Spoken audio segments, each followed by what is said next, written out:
Adetiniz gecikti ve gebelik belirtileriniz oluşmaya başladı. Acaba hamile misiniz?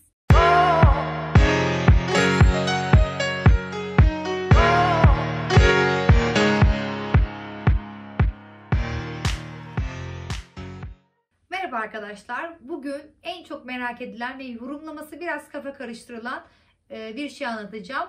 Gebelik testi. Adetiniz gecikti ve gebelik belirtileriniz oluşmaya başladı. Acaba hamile misiniz? Bunu öğrenmenin en kolay yolu evde yapabileceğiniz gebelik testleridir. Evet, gebelik belirtilerimiz başladı dedik. Peki gebelik belirtilerimiz nelerdi? Bunu öğrenmek istiyorsanız daha önce çektiğim videoyu yukarı koyacağım. İlk önce onu izleyin, sonra bu videoya geçiş yapabilirsiniz. Peki gebelik testini ne zaman yapmam gerekiyor? Gebelik testimizi sabah kalktığımızda ilk idrarımızla yaparsak en doğru sonuç verir. Çünkü sabah kalktığımızda ilk idrarımız hormonumuzun yüksek olduğunu gösterir ve bir şeyler yiyip içmediğimizde seyreltilmemiş olur. Bu yüzden sabah kalktık, ilk idrarımızın birazcık dışarını yapıp diğer kısmını eğer bir kaba alırsanız sizi en doğru sonuca götürecektir. Gebelik testi idrarınızdaki beta-HCG dediğimiz hormonu ölçer. Bu hormon ilk olarak kanda yükselmeye başlar. Kanda yükseldikten sonra idrara gelir. Bu yüzden ilk olarak kanda yükseldiği için idrar testimizden önce kanda bakılan test daha doğru ve daha net sonuç verir bize. Peki biz hangi durumlarda idrardan baktığımız gebelik testi pozitif diyebiliriz? Şimdi ilk olarak gebelik testini nasıl yapıyoruz? Kısaca bir onu anlatayım. Temiz bir kaba idrarımızı yapıyoruz. Eczaneden aldığımız gebelik testini idrarımızdan 2-3 damla alıp gebelik testimize damlatıyoruz. 5-10 dakika bekliyoruz. Eğer baktığınız daha oluşmadı, bir 10-15 dakika düz bir zemine koyup bekletebilirsiniz. Şimdi en önemli olan kısım yorumlama kısmı. Şimdi herkes çift çizginin pozitif olduğunu biliyordur veya tek çizginin negatif olduğunu çoğu kişi biliyor. Bizim için önemli olan silik kısmında acaba hamile miyim, bu kafa karıştırıyor. Şimdi iki tane harf vardır gebelik testinde. Bir C yazar, bir T yazar. C çizgimiz kontrol çizgisi demektir ve bütün gebelik testlerinde mutlaka kırmızı renktedir o. Bizim yorumlamamız gereken T çizgisidir. Şimdi idrarımızı damlattık. C çizgimiz oluştu. Evet, kırmızı. T çizgimiz oluşmadı. Bu ne demek? Negatif demek. C çizgi oluştu. T çizgisi oluşmadı. Tek bir tane çizgi var. Bu negatif demektir. İdrarımızı damlattık. C çizgimiz kırmızı oluştu. T çizgimiz de kırmızı oluştu. Aynı şekilde kırmızı kırmızı çift çizgi oluştu. Bu pozitif demektir. Peki şimdi üçüncü olarak yine idrarımızı damlattık. C çizgimiz koyu oluştu. O zaten oluşması gerekendir dedik.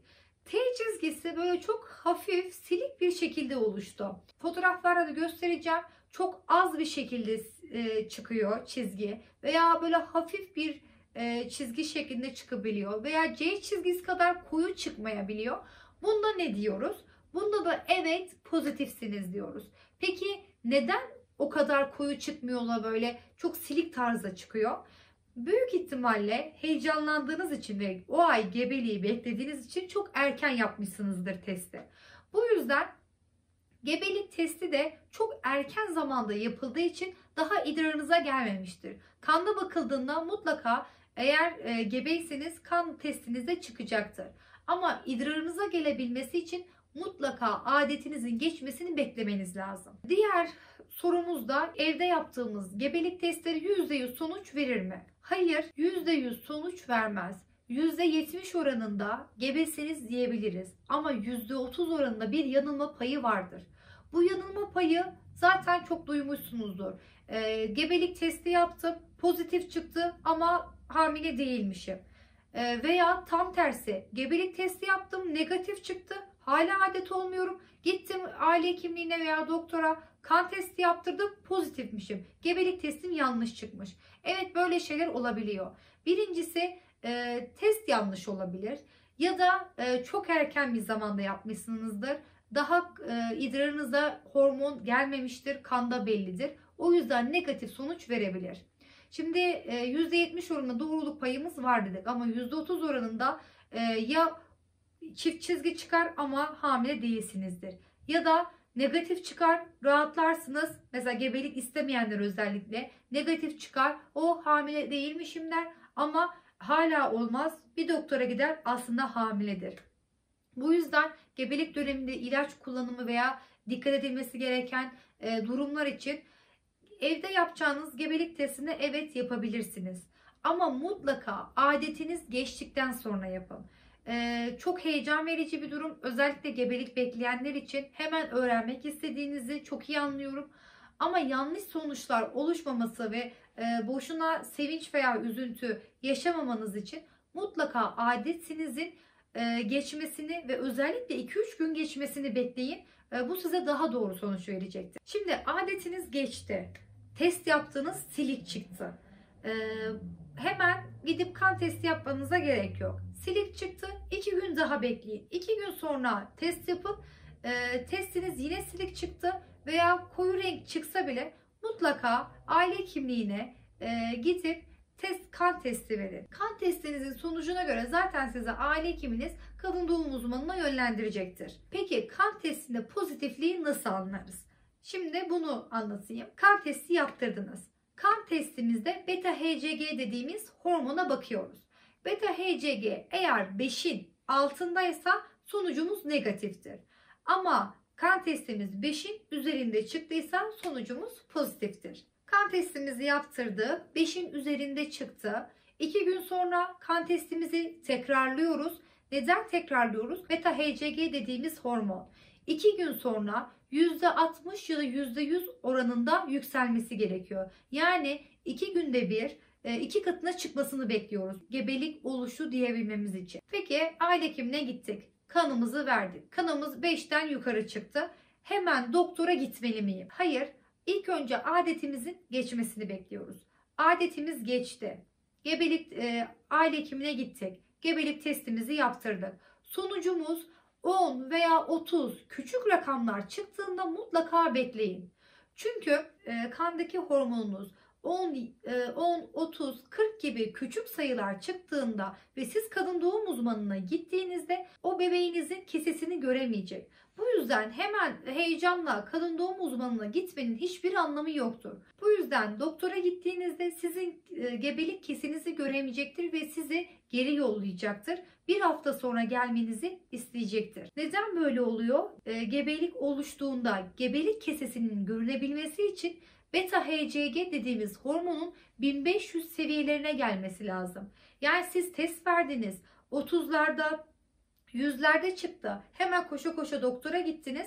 Bu sadece sizin kandaki evet pozitif diyebilir doktor size. Ekstradan size muayene ettiğinde gebelik kesesini göremeyeceği için bir hafta sonra tekrar gelmenizi isteyecektir. Yani 2 kere doktora gitmemeniz için mutlaka sabretmeniz gerekiyor. Yani o değeriniz biraz daha yükselmesi gerekiyor. 1500'lerin üstüne çıkması gerekiyor. Çıktığında mutlaka adetiniz geçti, üzerinden bir hafta geçti, kan testi verdiniz, 1500 civarlarına geldi. Evet, şimdi kadın doğum uzmanından randevu alıp gidebilirsiniz. Gebelik kesesini görmek neden önemlidir? Gebelik kesesini gördüğümüzde bize acaba dış gebelik mi değil mi onu anlamamızı sağlıyor. Peki bana öneriniz nedir?